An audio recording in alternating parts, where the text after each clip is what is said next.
time, watch this.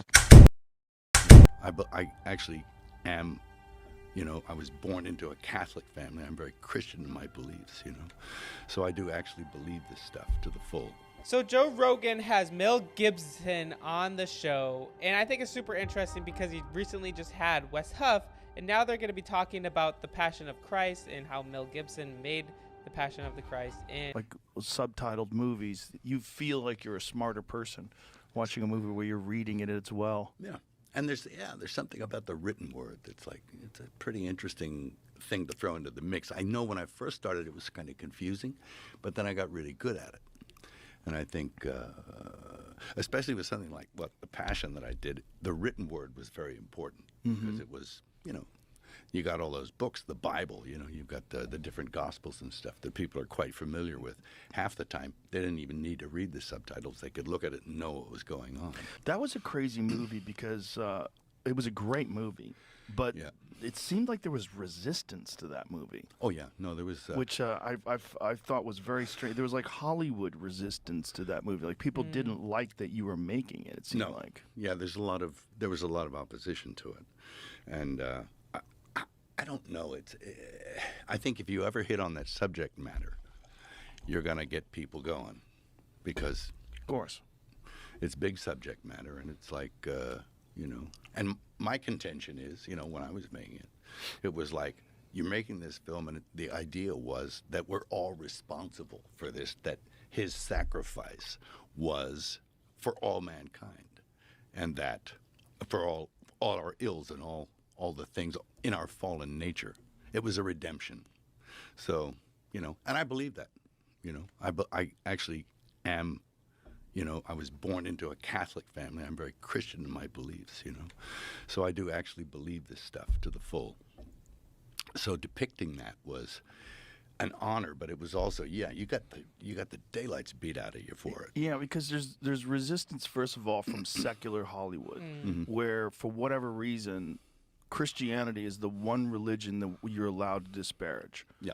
Christianity is the one religion where people, all these progressive, open-minded, leftist people, they'll embrace all these different religions until it comes to Christianity. And for whatever reason, that represents like white male, whatever it represents, colonialism, whatever it represents, it's negative. Yeah, sure, it's gotten a bad rap. And people do feel free to beat up on it. Mm-hmm. Even I do when I see it's like, when it's not fair or when I think it's off. Right. Like, when they appoint some cardinal in some diocese and he's been covering up for like people who are child molesters. Yes. Or, like Theodore McCarrick or Cardinal Wuerl or those kind of guys. I mean. Or the Pope. Yes, absolutely. I'm Benedict. Not Benny. Well, he was covering up, but so is the guy now. Is he really? Well, yeah. Interesting. It's not great. I thought he was like the more progressive pope. Oh, he's very progressive, yes. But he's covering up for stuff as well. Well, they all are. I mean, it's a dark institution in a lot of ways because it's history. Well, the institution, it was instituted by Christ, but that doesn't mean that it can't be flawed. And there's a school of thought that says it isn't what it purports to be anymore. It's moved away from what it was intended to be and what it is. If you got time, watch this. There's a guy called Bishop Vigano who says it's a counterfeit parallel church. And it's running an entirely different religion. That's interesting. I wouldn't say that's completely true, but I would say though, people are flawed. That is 100% true. People are flawed and we're going to make mistakes, and you can't put your whole entire faith into a person or to a pastor or a priest because they're going to fall short. And if they fall short and all your faith is in that person, then your faith is going to fall short. It's going to waver. So, yeah, it's very interesting. It's very interesting to hear a Catholic say that. Actually, I don't adhere to a post-conciliar church. I adhere. Can you define what that means? Okay. There was an event that happened in the 60s. First, there was an event in the Vatican where they elected John the 23rd. Pope, right, in 1958. I was 2 years old, right? He was elected, and it was a very funny thing that happened in the conclave. You know, usually there's white and black smoke that goes out of the chimneys to tell you, we have a pope, you know, habemus papam, you know. And the white smoke came out. And everybody cheered, and they went crazy. And then about a half an hour later, black smoke came out. That never in history has that happened, that the white smoke came out, and then the black smoke came So out. white smoke means we found a new pope. Black smoke means no pope. That's right. They'd have votes, or there'd be one reason or another they'd have a round in the conclave, and black smoke would come out many times maybe. Maybe it would take 2 weeks. But never was it known that white smoke came out, then black smoke came out. So what was the scenario? Wow. That somebody was elected, and that maybe something else happened, and he was pushed aside and someone else was put in. So it was Power struggle. some kind of power struggle. And, of course, the man who came out was a man called Angelo Roncalli, and he was John the 23rd.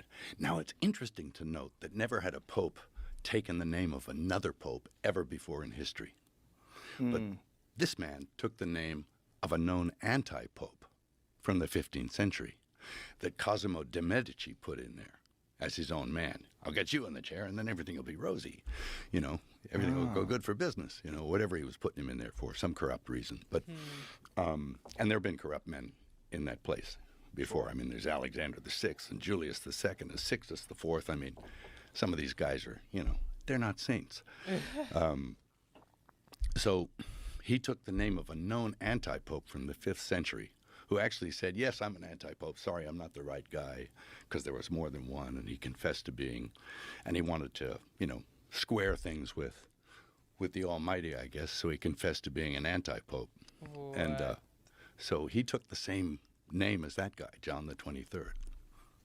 So it's interesting, don't you think? I mean, why would he do that? Well, whenever you have that kind of power, like I'm sure you've been to the Vatican, right? Yeah. It's stunning. Yes, it's huge. It's so crazy. When you're walking around, you see just the massive amount, just the dollar value in the art that they possess. Yeah, It's fucking insane. it's crazy. Yeah. And, you know, it's a very small country. It's a country. Yeah, I it's a guess. country inside of a small city. Yeah. Because Rome's not the biggest city, No. and then it's got a country inside the city Yeah. with walls. If you get time, And you can't watch extradite this. people? Yeah. Pretty weird. How convenient. Yeah. Even Ratzinger, he didn't drive from the Vatican to the other place. He flew. Ooh. And it was only a little while, because who knows why? I don't know. Well, he was wanted. Yes. Yeah, I mean, he had done one of the things that he had done was he had moved a priest that had molested 100 kids, and he moved him to some new place where he molested deaf kids. Yeah. Yeah. Boy. Yeah, Yeah.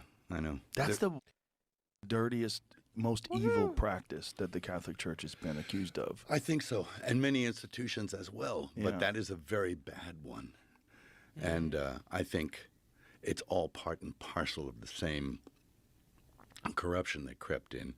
And when you asked what's the difference between pre-Vatican II, so Vatican II happened, and of course they took the church and they reformed it, and they changed things in it, and it didn't necessarily agree with everything that went before it. And up to that point, yeah, you could find it agreed with itself. But all of a sudden, you got something else, to the point where now, I mean, we got a pope that brought a South American idol into the church to worship. Really? He did. The Pachamama. What?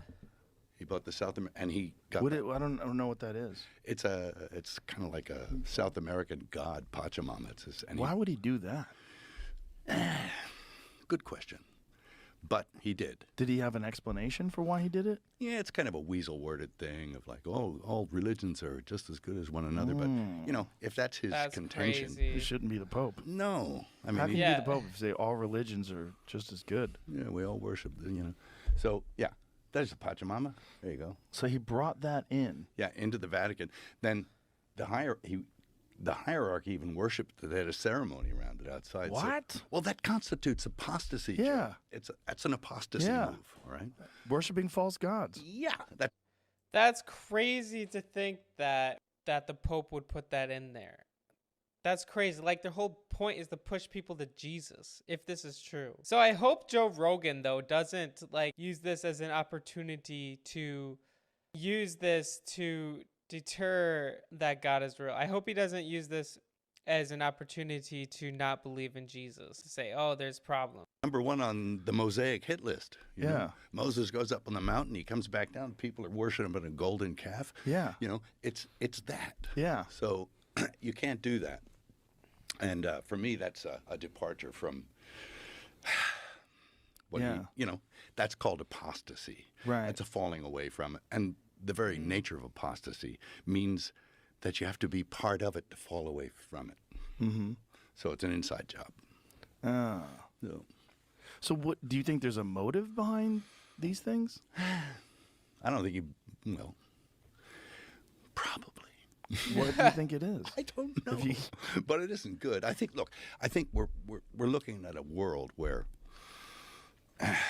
and this is in the next film I'm going to do. I'm going to try and tackle this question. That there are big realms, spiritual realms. There's good, there's evil, and they are slugging it out for the souls of mankind. And my question is, why are we even important? Little old flawed humanity. Why are we important in that process? If you get time, Slugging it out. watch this. And I think there's bigger things at play here. And institutions that purport to touch on the divine are necessarily going to be affected by that slugfest that's going on between good and evil. Right. And sometimes good gives up ground. yeah, and maybe not on purpose. So That's absolutely crazy. this story that you want to tell about good and evil, like, do you have a script, or is it just a thing in your head? What is it? Yeah, it's the resurrection story, but it's The resurrection it's not story. it's not linear. That's cool. Because you can't really, it's hard to understand. So it's got to be put in a framework where you answer a few other questions as well. And you have to juxtapose the event itself against everything else so that it makes some kind of sense in a bigger picture, which is a hard thing to do. And it took my brother and I and a guy called Randall Wallace, plus my brother and I, took us 6-7 years to write it. Wow. So are you doing this with historians as well? Are you trying to make it? Yeah. Yeah. Yeah, historical stuff. Well, I regard the Gospels as history. It's verifiable history. Some people say, oh, it's a fairy tale. He never existed, but he did. And there are other accounts, verifiable historical accounts outside the biblical ones that also bear this up, that yes, he did exist. Wow. And the other aspect of that is that all the evangelists, the apostles who went out there, every single one of those guys died rather than deny their belief. Yeah. And nobody dies for a lie. That's good. Well, guys, we all need a savior. We need Jesus. And it's absolutely crazy. We can't put our faith and trust in people, pastors, priests, whoever that may be. And I encourage you guys to put your faith and trust in Jesus each and every day. I hope you guys know that he loves you and he died on the cross for your sins. Thank you guys so much for watching.